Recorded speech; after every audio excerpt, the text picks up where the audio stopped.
Café and Networking Podcast promotes entrepreneurs, startups, authors, business experts throughout the world.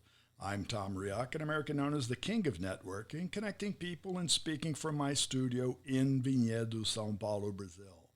And today we talk with Charles Johnston, and he's joining us from Jacksonville, Florida, in the United States. Charles Johnston is a digital ninja.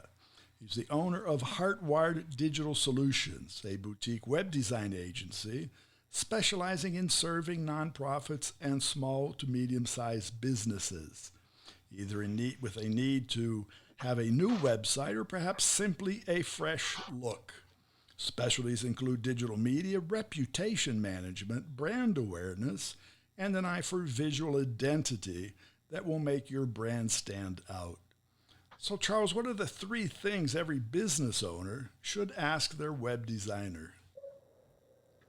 First of all, thanks for having me, Tom. As far as the 3 things, obviously that can be a very long list, but I think initially one of the first things any client should ask their web designer is whether or not they're going to review their current website.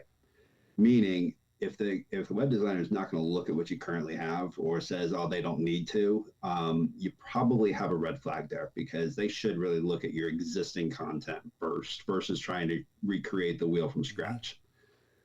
Secondly, you want to make sure that they're going to do research. Ask them are they going to do any industry research with you as a client?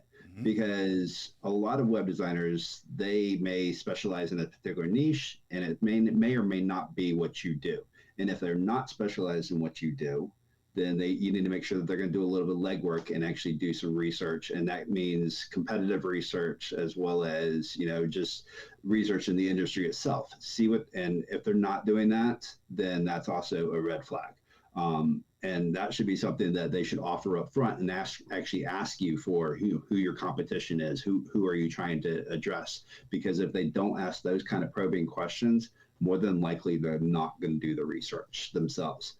And thirdly, ask them whether or not they offer any other services, because a lot of times people contact a web design agency and think, oh, that's all that they do, right? Mm-hmm. But for example, when I started my company, I initially only focused on web design. Now we do logo creation, brand identity, email marketing, content marketing, social media marketing, all kinds of things that have to do with your brand, both online and offline. And the reason we do is because our clients over the years have asked us for certain products, and it makes sense for us to offer those as a product.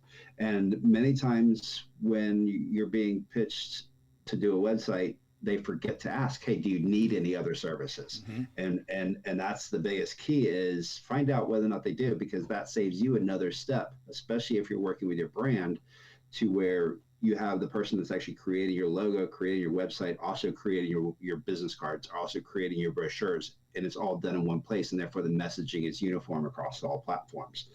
Because otherwise you tend to get scattered messaging, and that's where a lot of businesses nowadays you see going on online, their social media presence is just all over the place because it has so many hands in it, and they don't have a standard process. And that's what we've really focused on, is brand identity, and we actually provide our clients brand guidelines to help with that, to help them make an established brand across all platforms. Yeah, I agree with you. You say brand identity, and I say that should be brand continuity, because we see that as we were out there looking at someone.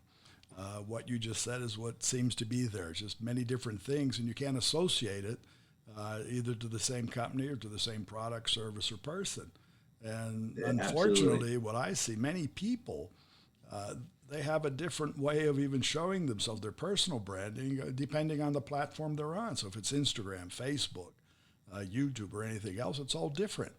And I find that challenging to see, well, where does this all converge?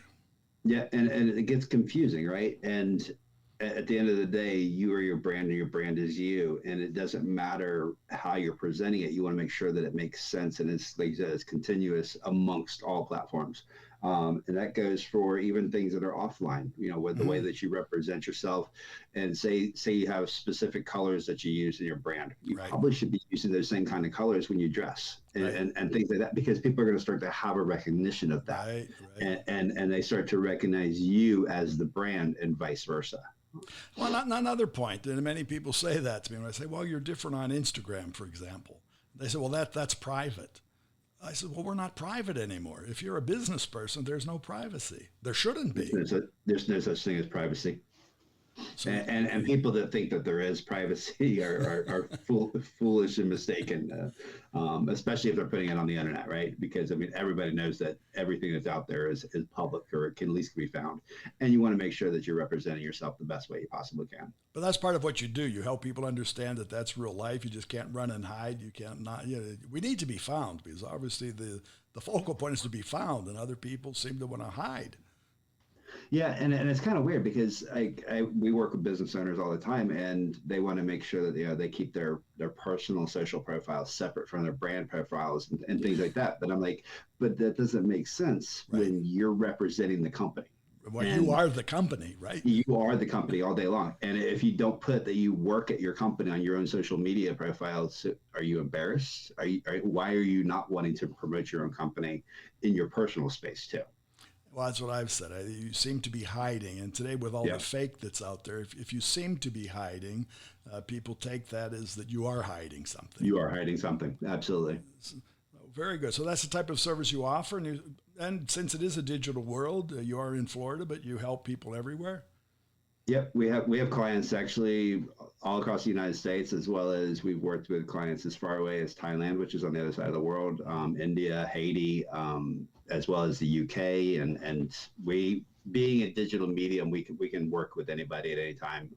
And obviously, with the internet and the way it is today, you can really work through Zoom and stuff like that, where you don't necessarily have to meet in person like you once had to. And so we can provide services globally. Well, I think that's even better, because really you want to see how everything shows up digitally.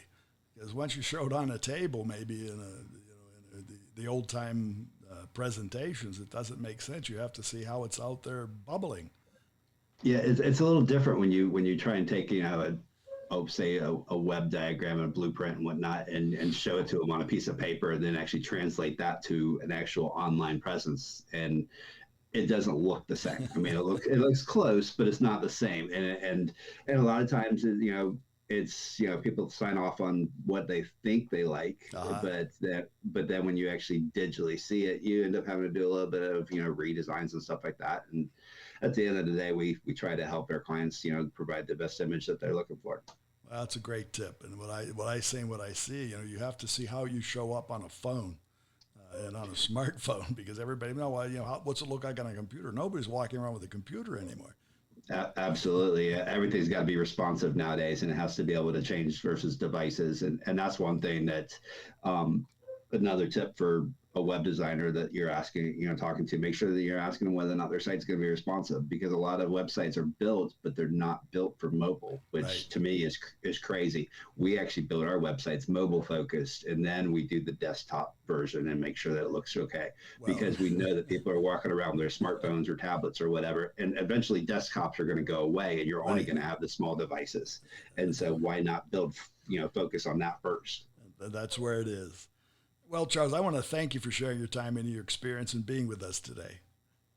Thank you for having me, Tom. I appreciate it. Okay. And for our listeners, you can find more about Charles Johnston. Charles is Charles. The last name is Johnston.